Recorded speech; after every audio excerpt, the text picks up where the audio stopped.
After 35 years with the Alpha Palms Fire Department, Chief Ann Graham is retiring today. I speak exclusively with the Chief for this edition of Quintin's Close-Ups. And if you haven't already, subscribe to my YouTube channel and like Quintin's Close-Ups on Facebook. Alpha Palms Fire Chief Ann Graham, welcome to the award-winning Quintin's Close-Ups. Thank you. It's an honor to be here. Well, I appreciate it greatly. Well, this is it. You are retiring after 30 plus years on the job with the Alpha Palms Fire Department. Who is Ann Graham right now? Scattered mix of emotions.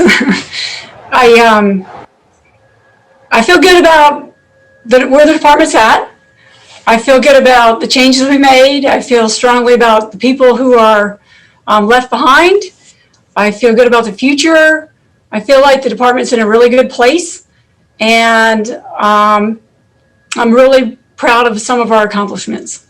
Many of them, actually. Many, yes, indeed. Where is the fire department right now in your mind?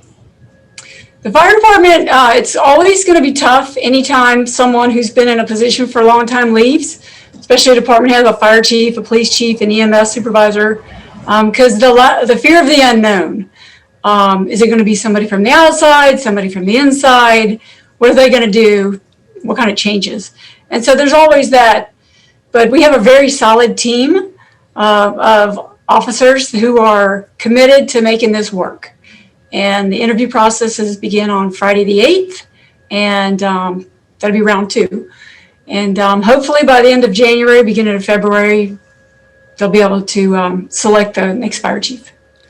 You talk about obviously the future. What position is the fire department in when it comes to the future? I think we're strong. We're currently a ISO rating of a 1, which you can't get any better than that. We have equipment's in really good shape. We just refurbished our 2003 95-foot aerial. It's an old truck, but we just spent a little over $600,000 on it. If you were to look at it, you wouldn't be able to tell the difference between a new truck and a 2003 truck. We're working out a few last-minute kinks here and there. We have a very strong fleet. We just signed off on replacing our 2003 pumper, so that'll be in July, give or take. And we have a very strong belief in service. If something's broken, fix it right away. Sometimes I may go a little over budget, but safety is priority here. Absolutely. And what is public safety like right now obviously in the city of Alpha Palms? Well, we are a tourist destination, yes. And so we've taken a hit as far as financially with the lack of the visitors. And however, we still have a high call volume. The call volume is a little scarier these days because we have to treat everybody like they have COVID. And so if we show up, someone falls, and we show up with a mask and a gown and gloves, hopefully no one takes offense. It is what it is. We're protecting them just as much as we're protecting ourselves. Absolutely. And what are those typical calls like right now on the Alpha Palms? We've been getting quite a few calls for falls. Unfortunately, a fall could actually be COVID related. I hate to say that, but the person was ill and they fell, but we didn't get the COVID portion of the information. We got the fall part. However, we're treating everybody like they have COVID. To try to protect not only ourselves, but the people we respond to. We're still getting water rescue missions. Wow. We've had several. We had a structure fire a couple nights ago. Right. It's business as usual with precaution. With precautions. And you talk about those precautions. What have you all been doing as far as that since March when COVID actually began? Well, actually, I'm on a federal medical disaster assistance team, and I did deploy twice. Which I learned a lot. Obviously we're following CDC guidelines and all local, but I also learned a lot on those deployments. But we are, I hate to say hoarding, but we have quite a stash of protective equipment for our personnel. And we also have some of the like the surgical mask for the public if they were to come into the building without one. We do take strong precautions as far as sanitizing any touchable items, where doorknobs and toilet handles and you name it. If it gets touched by multiple people, it's getting wiped down frequently. We're also, temperature checks and the COVID checks and sending people home for 2 weeks if they have any kind of signs or symptoms or exposure. And have any of your firefighters had to deal with COVID? Several. Wow. We had 2 of them were actually very ill. One got pneumonia, young guy, but he came out of it. Thank God. Another one had, he sounded like he had pneumonia. I'm not sure, but he's better now. And most of them were just in either quarantine or asymptomatic. Wow. And you talk about obviously people coming into the building. I know from the newspaper it says this. Obviously, you plan to complete a public safety building renovation project, and obviously you're retiring. What is your vision for the public safety building renovation project? So we moved in the building in 2009, and by 2010, I was documenting a very long list of things that didn't seem right. And I'm one of those people, I don't try to get anything we didn't pay for, but we want what we did pay for, and we want it right. Right. And there were some issues with the building. I can't go into great detail. Right. But I was determined that I was not going to leave this building where someone could get sick. And so I fought pretty hard to make sure that everything was documented properly, did my homework, did my research, turned it over to the city, and ultimately things happened. And we hired a contract team. Team build was Trident Construction and Coast Architects, and came up with a plan to rehab the building to make it a safe environment for all. For all. And what is the environment right now on the city of Isle of Palms? It's just mixed emotions for everyone. I mean, I've been here a really long time. I'd like to believe I'm leaving on really good terms. So I plan to stay in touch with many people here, yes, but I don't want to intrude on the next administration.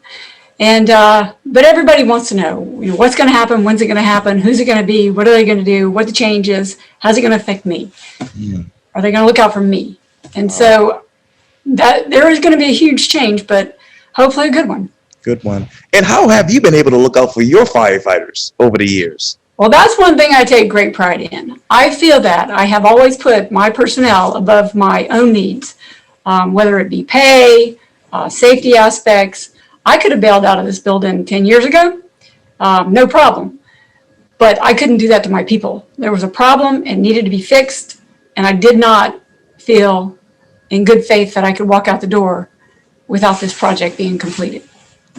And when should it be, will the project actually be completed? Well, it's substantially complete now.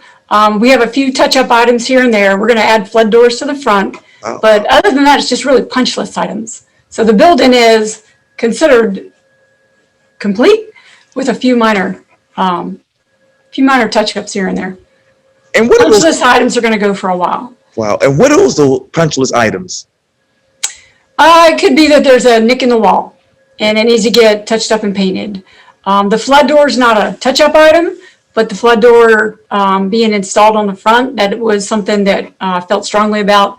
Unfortunately, it won't be in stock until the beginning of the year, but that's nothing that's going to keep us from using the building. A couple little minor odds and ends here and there. We're keeping track and we're staying in constant contact with Trident, who has done an amazing job. I bet they have. And let me go to the Island News. It says this, quote, 47 years ago, 13-year-old Ann Graham woke in the middle of the night to the scene of a blaze consuming a portion of her hometown of Sutherland's Island. What is the biggest difference from 47 years ago to right now when you think of fires? Ooh, well, for one, the excitement of seeing I was on the porch sleeping, and the lighthouse is going round and round, and you count that, growing up on the island.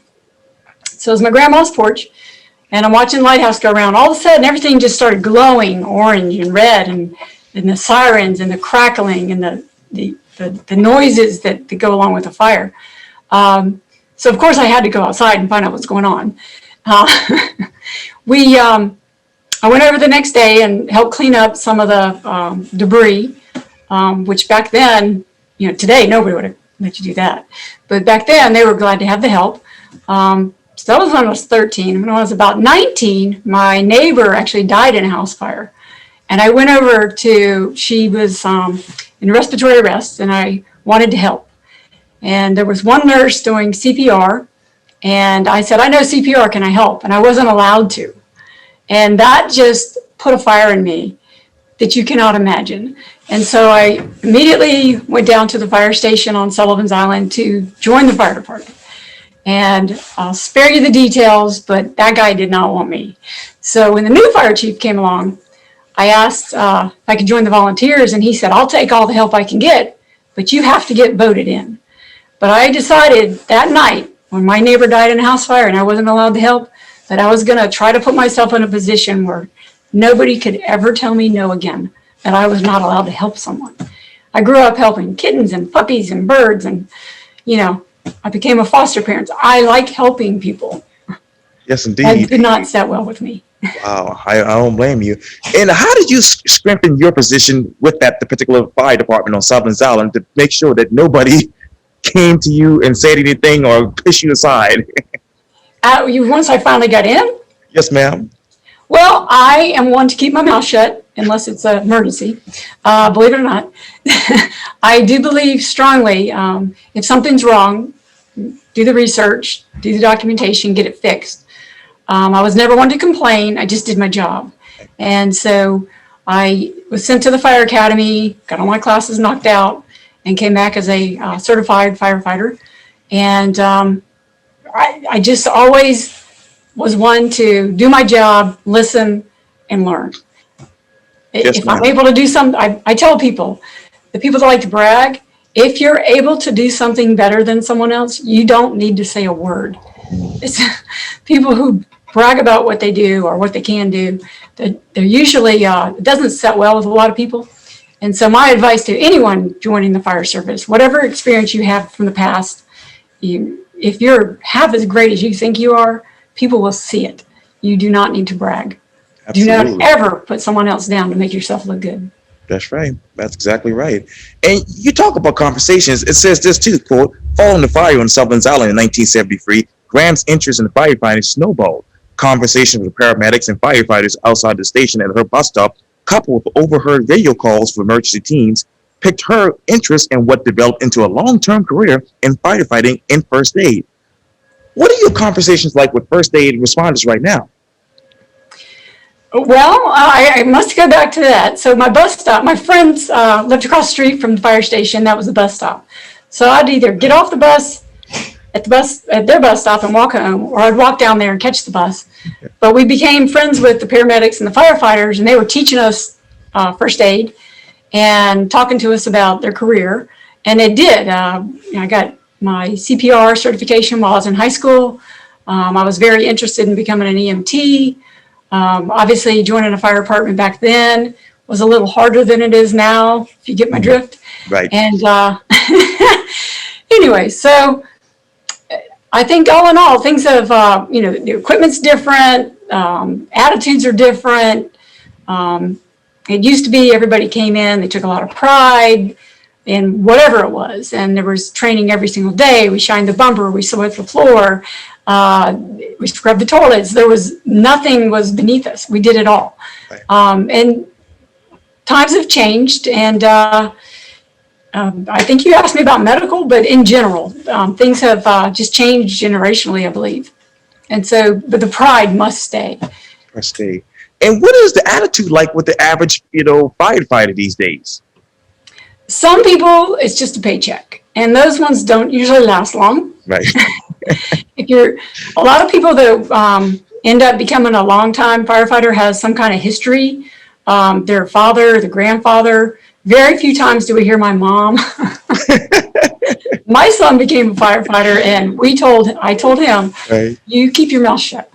You do not say anything about our connection because it will hurt you. So he did. He went in and he earned his own stripes. And but it's different times. We have to be a little more accommodating than we have in the past, but we still expect 100%. And when we're on a fire scene, the fire does not care if it's a guy, a girl, black, white, tall, skinny, short, fat. At the end of the day, the fire needs to be put out as safe as possible and protect lives and property, period. Period. Yes, ma'am. And I failed to ask you this earlier, and you obviously I talked to you about the environment on the Alpha Palms, but with public safety and obviously growth, how do you mix those two in to make certain that it's smart growth and good public safety? So public safety, we're just in a public safety building. So we're still fire and we're still police. It's not a public safety department. We just happen to share a building. Okay. So there was years ago, there was talk about turning the departments into a public safety department. There was a lot of research done, and at that time they chose not to. So. I know obviously a lot of people are moving to the Alpha Palms and the surrounding areas. How should the fire department deal with that growth with smart growth? The biggest thing is, what we've learned over the years is, I think we give more to our citizens than expected. And so it's sometimes hard for someone to come from a large department, and we might get a phone call that Jane Doe needs help getting her groceries up the stairs. Well, we're going to go do it. And somebody from not from around here might say, that's ridiculous. That's not the fire department's job. But we do it. We still kick cats out of trees. I don't know what's going to happen when I leave here, but if somebody's worried about their cat, no, we'll put on gloves and go get it. We've saved birds that are tangled in fishing line, and helped save some endangered animals over the years. But pretty much anything you can think somebody might call 911 for, and a lot of times just calling our admin number. They need help. And even to the extent of if there's a hurricane coming, right, we have a call list, and we go down and we make sure everybody who is registered they get a message, then they get a phone call, and then they get us knocking on the door if we don't hear from them. Like, right, are you okay? Do you have a plan? Do you need help getting out of here? And sometimes we might just need to go get the flower plants off the front porch, right, and put them in the house, and then they feel okay about leaving. So if I don't think that's too much to ask. So we try to do, I don't like to use the term customer service, even though that's a popular term. To me, it's community service. And I don't think there's anything that we haven't been asked to do that's been too crazy. We did have somebody ask us to kill some ants that crossed our threshold. That was a bit odd, but it was an older person. I mean, okay, so we did it. Wow, that's amazing. And how worried are you about the future of hurricanes? As you know, it's getting stronger and stronger by the years. Well, I'm going to tell you, I am a hurricane junkie. So I grew up on the beach, except for when we moved around. We moved a lot because my dad was special operations in the Air Force, and one of the first combat controllers, I must say. Anyway, so he was, we lived on the island, and we had to evacuate often. So that's not something new to me. And I have, I don't want anyone's property to be damaged, trust me. But I do enjoy being part of the fix, the preparation, to make sure everything's in order before the storm, that everyone's safe during the storm, and then the tasking that follows after the storm. So while I may not be doing that with Isle of Palms, I will still be doing that with other groups. But yes, I do believe they're getting worse. Of course, they're expensive. I think people need to have a plan ahead of time.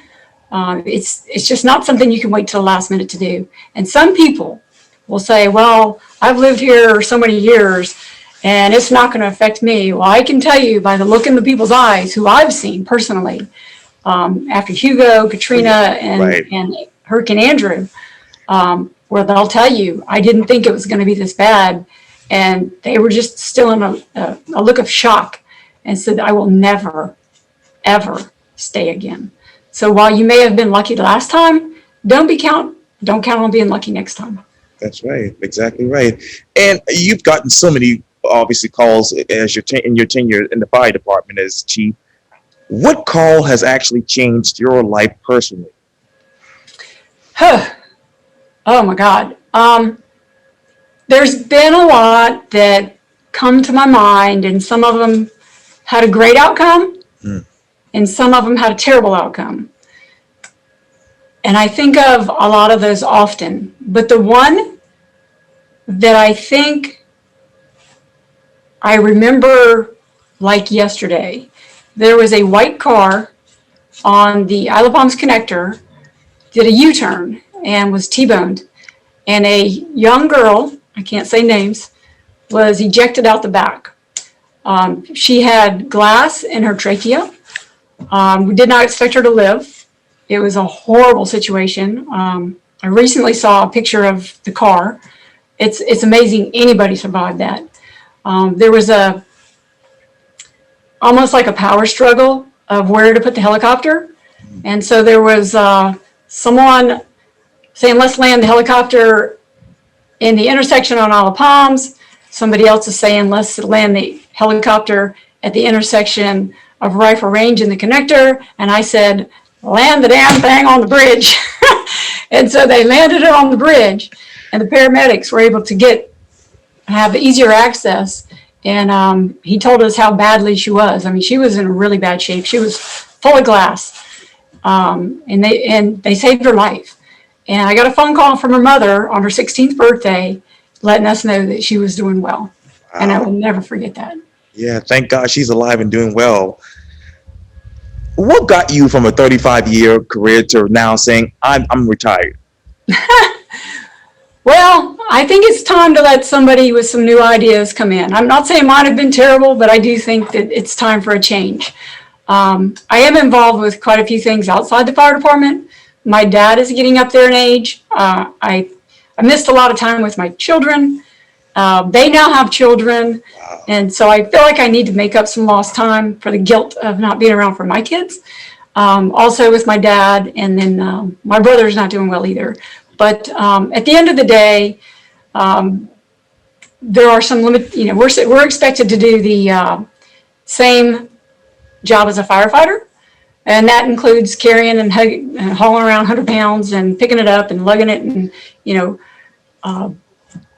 as we get older, things happen, and I'd like to keep my personal life personal, right, but I recently had surgery on a section of my body that will not allow me to lift 100 pounds. So it is what it is. Yes, ma'am. But I'm going out feeling strong about the department. I don't want it to be about, my injury, but I feel strongly that the department's in good shape, and I have high hopes for the future. For the future. And what exactly will be your future besides, taking care of family and doing everything? Oh, you just don't know. So, I joined South Carolina 1 DMAT, which is a federal medical disaster team. So we respond to hurricanes, national security events, anything you can think of. We went to the COVID response twice this year.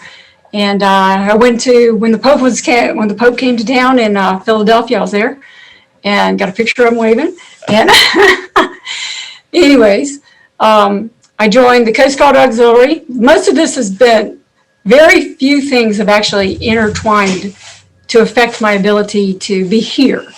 Being deployed with DMAT, that's a federal deployment, so it's kind of like a reservist. But I joined the Coast Guard Auxiliary. I'm on the air crew. We do a lot of training with the helicopter. I'm not in the helicopter, I'm underneath it. I totally enjoy working with the Coast Guard Auxiliary.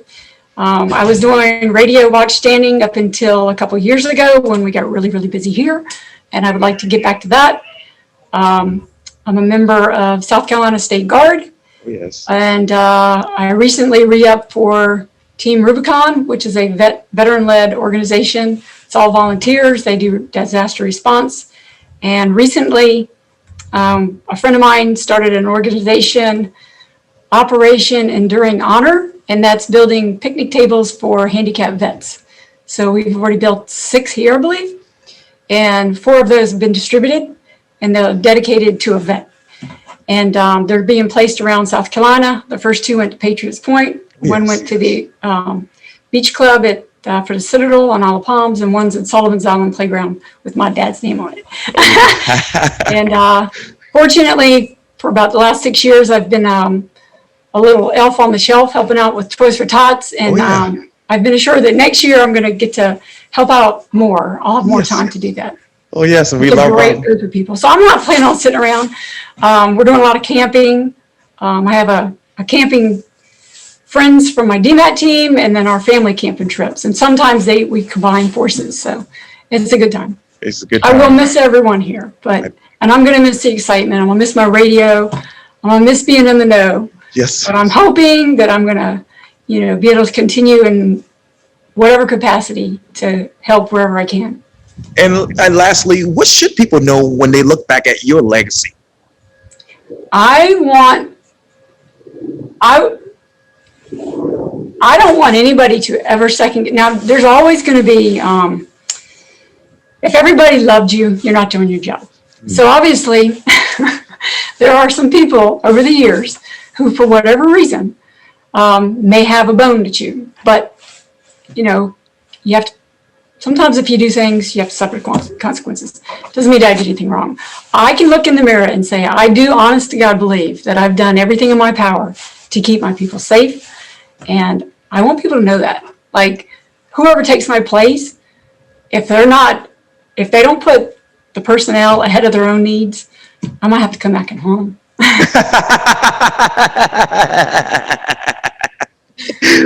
Well, legendary Chief Ann Graham, thank you so much for your time. Congratulations. Good luck. God bless. And thank you for your time here on Quintin's Close-Ups. Thank you. You have a great day and Happy New Year. Likewise.